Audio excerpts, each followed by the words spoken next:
Greetings, welcome back to Black Bear News, where we are discussing climate change, abrupt climate change, things adjacent. I understand this video is a little dark, which is kind of perplexing me because it's the middle of the day, or not the middle, it's the morning, and I have many lights on, and for some reason it still seems very dark, so I apologize for the darkness of the video.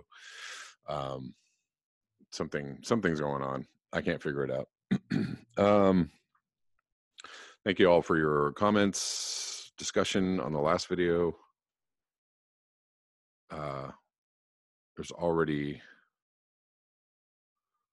quite a few comments on this video, which makes me question the number of views that they're telling me that this video has, but they're saying there's like 500 views on this video, but there's 163 comments. So yeah, that's not right.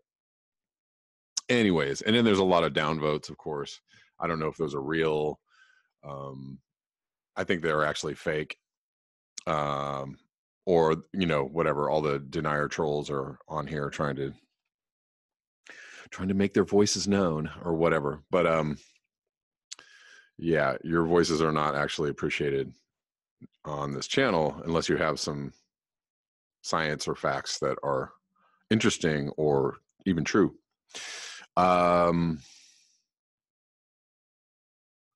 Anyways, that's what's happening. We're about to get some very large rain in this neck of the woods in Southern California. We got like a storm system coming in that's going to be like 3 days of rain, and who knows what that's going to do. So I'm going to read a little bit about that. An atmospheric river could bring torrential rainfall to California over several days this week. California has all the elements in place for nasty flooding because of an atmospheric river event. Waterlogged soil from an already wet winter, check. Many square miles of land scorched by fire, check. A thick snowpack on the mountaintops, check. And wouldn't you know it, the hours are ticking away before another atmospheric river makes landfall somewhere in the Golden State. So we've heard this term atmospheric river. Give me 1 second. It actually just got even darker in here. Okay, that seemed to make some kind of difference. I don't know what, maybe it's the cloud cover of the storm that's coming in that it's making everything dark. You know, sometimes a storm system moves in and it, you know, it can just suck all the light out of the sky and out of the atmosphere. Maybe that's what's happening. Yeah, we've heard this term atmospheric river just in the last few years. It seems to be a burgeoning term associated with, well, rivers of water in the sky. And that's what we've been getting for the last few years. All of this fits in with the data and the science around what climate change is going to cause. So, you know, more moisture in the air, et cetera, bringing stronger storms. This is what's happening. Here you go, stronger storms. More rainfall, torrential rainfall, 500-year floods, 1,000-year floods happening every couple of years, blah, blah, blah. Welcome to West Coast winter 2018-2019. Responsible for a snowbound Seattle, the most snow in February since the Truman administration, a soaked Los Angeles, its wet season rainfall exceeding 13 inches, more than 50% above average, and totally stoked skiers, yes. The drummer in my band is an avid skier, and he's going ham right now.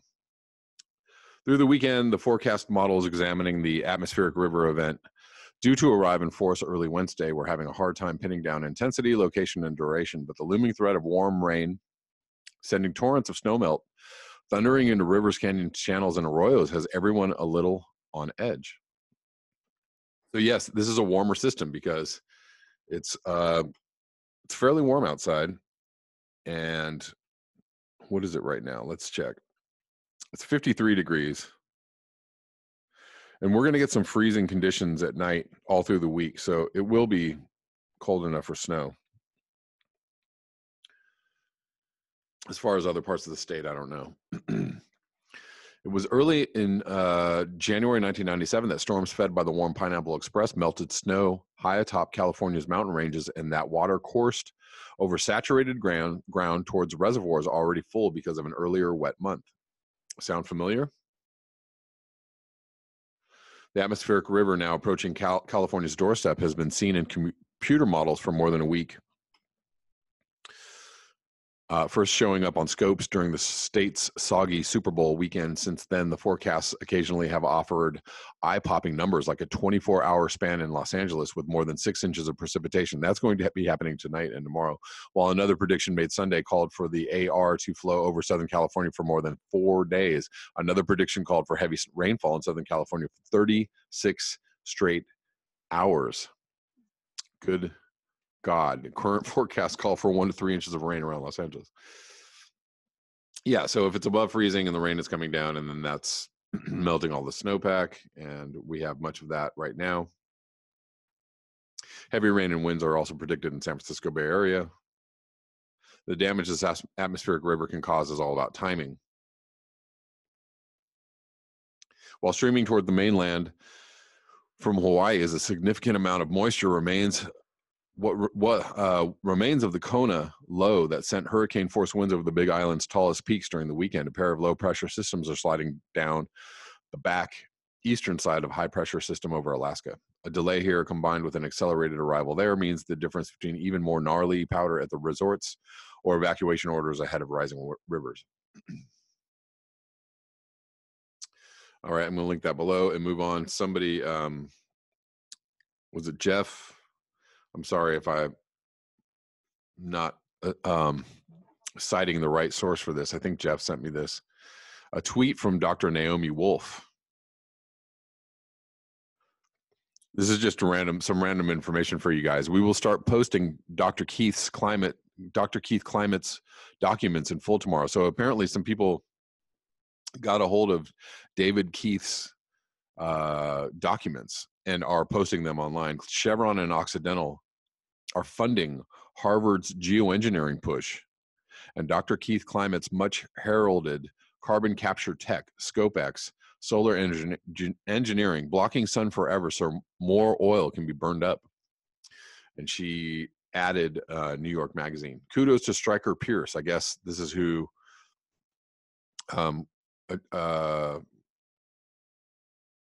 got this data. Investigations for primary and secondary data pools that located Dr. Keith Climate's funders and patents, and the chemical list of what will spray or are spraying in the air, funded by Chevron and Occidental to keep fossil fuels flowing. Greenwashed. Bingo. I'll link this tweet below. You guys can do with that what you will, and then I'm going to move on to this longer article. I don't know. Oh, yeah, I'm going to move on to this and see what we can see. This is from The Guardian. Climate and economic risks threaten 2008-style systemic collapse. This is from yesterday. Environmental and social problems could interact in global breakdown, report says. The gathering storm of human-caused threats to climate, nature, and economy pose a danger of systemic collapse comparable to the 2008 financial crisis, according to a new report that calls for urgent and radical reform to protect political and social systems. The study says the combination of global warming, soil infertility, pollinator loss, chemical leaching, and ocean acidification is creating a new domain of risk, which is hugely underestimated by policymakers, even though it may pose the greatest threat in human history. A new, highly complex and destabilized domain of risk is emerging, which includes the risk of collapse of key social and economic systems at local and potentially even global levels, warns the paper from the Institute of Public Policy Research. This new risk domain affects virtually all areas of policy and politics, and it is doubtful that societies around the world are adequately prepared to manage this risk. I actually like the title of this, a 2008 style collapse. Nothing about this is going to resemble 2008. I mean, that was pretty bad, but you know, that was like, oh, the economy's collapsing. Here's a whole lot of money at the banks, and let's try and fix it. No, everybody lost their homes, but you know, Um, the homeless problem right now is worse than it was in 2008. Income inequality is worse right now than it was in 2008. Debt is worse now than it was in 2008.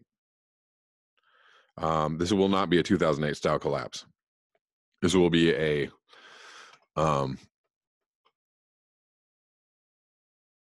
slap you upside the head style collapse. Because this is going to include many other factors other than just a mortgage bubble or a derivative bubble. This is many bubbles. Until recently, most studies of environmental risk tended to examine threats in isolation, and they still try to. Climate scientists examine disruption to weather systems, biologists focus on ecosystem loss, and economists calculated potential damages from intensifying storms and droughts. But a growing body of research is assessing how the interplay of these factors can create a cascade of tipping points in human society as well as the natural world. The new paper, This is a Crisis, Facing Up to the Age of Environmental Breakdown, is a meta-study of dozens of academic papers, government documents, and NGO reports compiled by IPPR, a left-wing think tank, that is considered an influence on labor policy. They're talking about the Labor Party policy. The authors examine how the deterioration of natural infrastructure, such as a stable climate and fertile land, have a knock-on effect on health, wealth, inequality, and migration, which in turn heightens the possibility of political tension and conflict.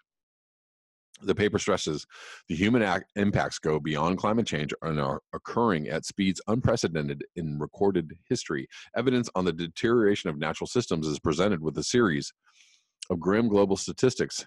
Since 1950, the number of floods has increased by a factor of 15. Extreme temperature events by a factor of 20. Wildfires sevenfold. Topsoil is now being lost 10 to 40 times faster than it is being replenished by natural processes. We were just talking about this yesterday. The 20 warmest years since records began in 1850 have been in the past 22 years. Vertebrate populations have fallen by an average of 60% since the 1970s, and insect numbers vital for pollination have declined even faster in some countries. These processes amplify and interact with existing social and economic problems, potentially threatening system collapse. Similar to the 2008-9 financial crisis. Not at all similar, I'm sorry. Because you're talking about ecosystem breakdown. There won't be anything that anybody is prepared for. Back then, a subprime mortgage crisis in the U.S. exposed excessive risk-taking and triggered a global panic and the deepest recession since the 1930s, when it was called a depression. But we didn't want to use those words. This is how the mainstream media, how the thought shapers control your minds, because if we don't call it a depression, then it won't really sound that bad. But we'll call it a recession, like the big recession, and then everybody will be like, yeah, that was weird, it was a recession, felt really bad. It's like calling cancer a really bad flu. Remember when we had a really bad flu? You had a bad tummy ache. Remember when your head hurt? You had a really bad headache. We'll call brain cancer migraines. The IPPR study envisages a similar breakdown and could occur if the U.S. suffers relentlessly worsening damage from hurricane floods and forest fires, which would prompt a rush of insurance claims and threaten the viability of financial institutions. In the extreme, environmental breakdown could trigger catastrophic breakdown of human systems, driving a rapid process of runaway collapse, in which economic, social, and political shocks cascade through the globally linked system, in much the way as occurred in the wake of the global financial crisis of 2007-2008. Not the same way at all. Stop saying that. There are other potential cascades. They're trying to say that so that people can be like, oh yeah, I remember that. That was bad. That was icky. There are other potential cascades. The paper warns of vulnerability of food systems that rely on just 5 animals and 12 plant species to provide 75% of the world's nutrition. The lack of diversity weakens resilience to the growing risks of climate disruption, soil deterioration, pollution, and pollinator loss. Previous research cited by the IPPR estimates a 1 in 20 chance per decade of a simultaneous failure of maize production in the US and China, which provide 60% of the global supply. Migration is also likely to increase as a result of longer droughts and more extreme heat, particularly in the Middle East and Central and Northern Africa. Why not include South America in there as well? Lori Leyburn Langton, the lead author of the report, said the climate crisis was likely to create 10 times more refugees from that region than the 12 million who left during the Arab Spring.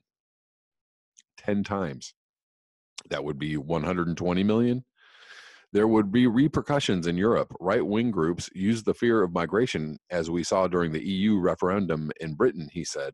What is that going to look like when far more people are forced from homes due to environmental shocks? What does that mean for political cohesion? We can also cite Donald Trump and the building of the wall and the great migrant caravans in coming through Mexico. Kind of the same situation. Several other recent interdisciplinary studies have highlighted the dangers of mutually reinforcing impacts. In December, the authors of a paper published in Science warned that risks were far greater than assumed because 45% of tipping points were interrelated and could amplify one another. That's why this wouldn't be anything like 2008, 2009. Last August, scientists warned these domino effects could push the Earth into an almost uninhabitable hothouse state. Studies of financial and social tipping points are scarcer, but concern is growing. Last month, the top 3 global risks identified by the World Economic Forum were extreme weather, climate policy failure, and natural disasters. Water shortages, accelerating biodiversity loss, and large-scale involuntary migration also ranked in the top 10 of all risks. It is in relation to the environment that the world is most clearly sleepwalking into catastrophe, its annual risk report warns. The results of climate inaction are becoming increasingly clear. The accelerating pace of biodiversity loss is a particular concern. The IPPPR report, which launches a wider 18-month project on this topic, urges policymakers to grapple with these risks as a priority. Do you think that's going to happen, guys? To accelerate the restoration of natural systems and to push harder on the Green New Deal, transition toward renewable energy. Oh, the Green New Deal should not just be about a transition.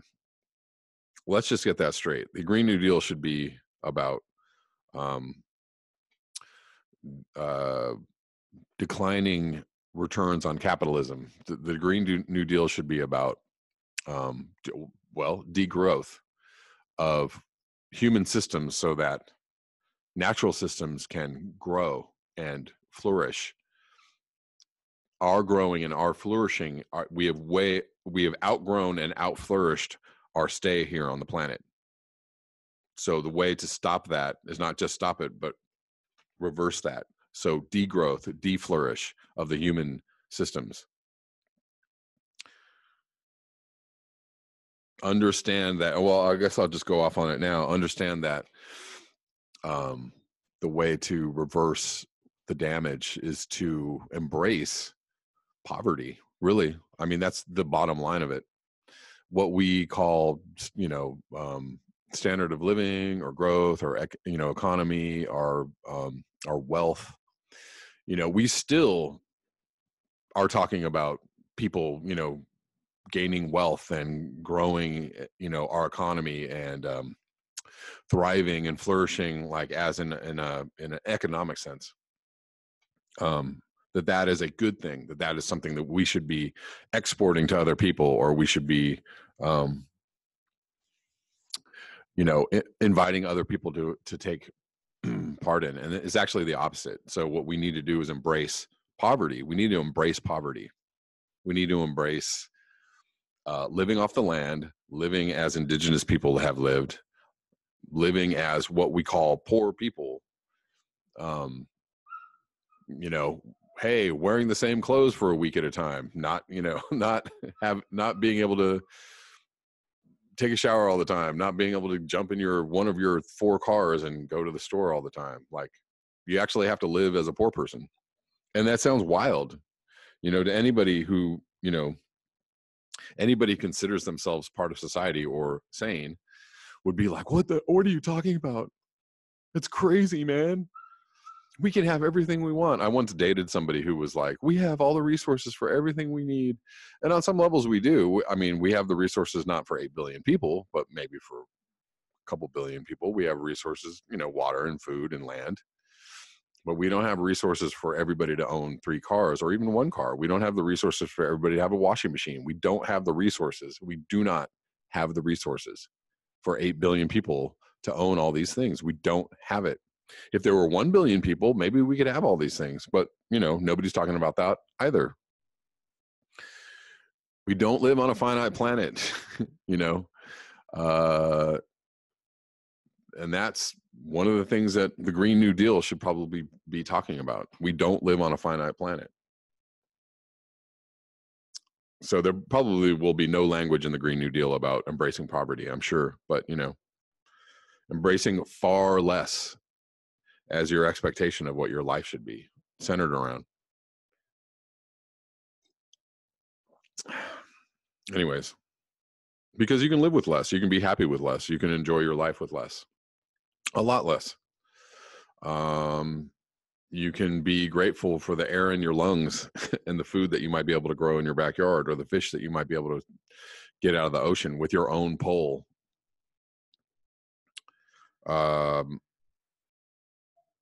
You might be happy with all of these things. It's possible, but you have to just retrain your brain. Retrain your brain. That's a song, guys. In particular, it says the younger generations will need help in finding the energy and sense of control that often eludes them as they begin to realize the enormity of inheriting a rapidly destabilizing world. Sense of control. Interesting. Wider discussion is the first step, according to Labor and Langton. Thank you. Wider discussion is the first step. Let's discuss. Who said he was shocked by the paucity of public debate relative to the scale of the problems? I'm shocked too. People are not frank enough about this. If we discussed it, if it is discussed at all, it is the sort of thing mentioned at the end of a conversation or a newscast.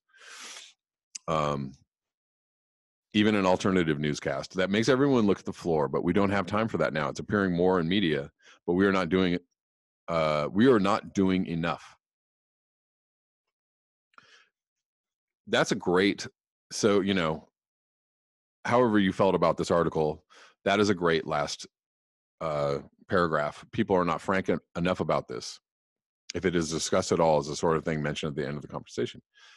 If it is discussed on a YouTube channel at all, it is thumbs down, because you're either too stupid or too cowardly to listen to this information and maybe take it in and not go, oh, like it. We need to toughen up, buttercups. We need to get a little